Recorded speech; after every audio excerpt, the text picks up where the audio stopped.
No ano de 605 a.C., a glória de Jerusalém desmoronou. O rei Nabucodonosor da Babilônia invadiu a cidade, levando consigo os mais nobres e inteligentes jovens de Israel. Entre eles, estava Daniel. Longe de sua terra natal, Daniel e seus amigos Ananias, Misael e Azarias foram levados para a corte babilônica. Ali, seriam treinados para servir ao rei.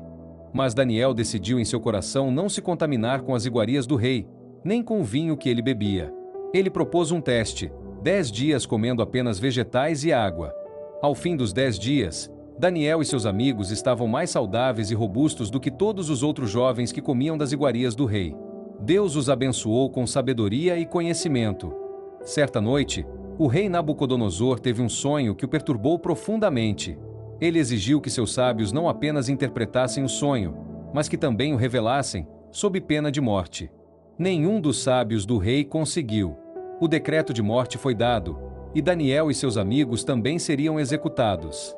Daniel, com fé inabalável, pediu um tempo ao rei e buscou a Deus em oração com seus amigos. E na noite, o mistério foi revelado a Daniel em uma visão. Daniel se apresentou ao rei e revelou o sonho: uma estátua colossal. Sua cabeça era de ouro puro, o peito e os braços de prata, o ventre e as coxas de bronze. As pernas eram de ferro, e os pés, em parte de ferro e em parte de barro. Então, uma pedra, cortada sem auxílio de mãos, atingiu os pés da estátua, desfazendo-a em pó. E a pedra que feriu a estátua tornou-se uma grande montanha que encheu toda a terra. Daniel interpretou: a estátua representava reinos sucessivos, e a pedra, o reino eterno de Deus. O rei Nabucodonosor, maravilhado, prostrou-se diante de Daniel, reconhecendo que o Deus de Daniel era o Deus dos deuses e o Senhor dos reis.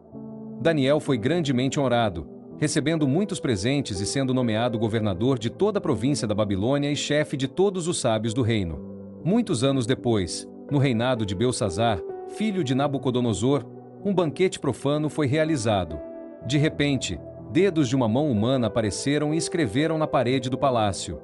O rei ficou aterrorizado. Ninguém podia ler ou interpretar a escrita. Daniel, agora um homem idoso, foi chamado. Daniel, sem hesitar, interpretou a mensagem: Mene, Mene, Tekel e Parsim. Deus havia contado os dias do reino de Belsazzar, pesou na balança e o achou em falta, e seu reino seria dividido.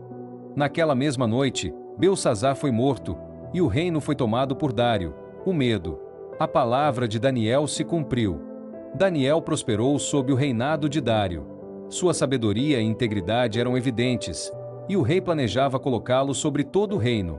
Mas a inveja dos outros oficiais levou a uma conspiração. Eles não encontraram falta em Daniel, a não ser em sua devoção a Deus. Enganaram o rei Dário para que assinasse um decreto: por 30 dias, ninguém poderia orar a outro deus ou homem, senão ao rei. Apenas seria a cova dos leões. Daniel, sabendo do decreto, continuou a orar 3 vezes ao dia, com as janelas abertas para Jerusalém, como sempre fizera. Sua fé era inabalável.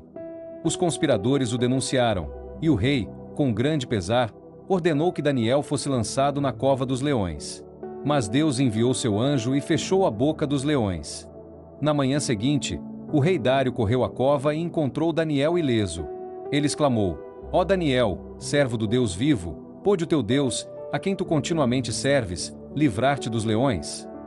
Daniel respondeu: Meu Deus enviou o seu anjo e fechou a boca dos leões, para que não me fizessem mal, porque fui achado inocente diante dele, e também contra ti, ó rei, não cometi delito algum.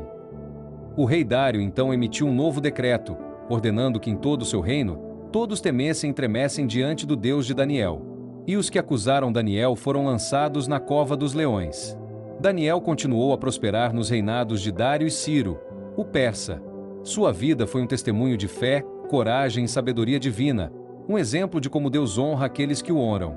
A história de Daniel nos ensina que, mesmo em meio às maiores adversidades e perseguições, a fidelidade a Deus e a busca pela sabedoria divina nos conduzem à vitória e à honra. Sua fé inabalável transformou cativeiro em propósito, e perigo em milagre. Se esta história de fé e coragem te inspirou, curta este vídeo, comente "eu creio" e compartilhe para que mais pessoas sejam edificadas por esta mensagem poderosa.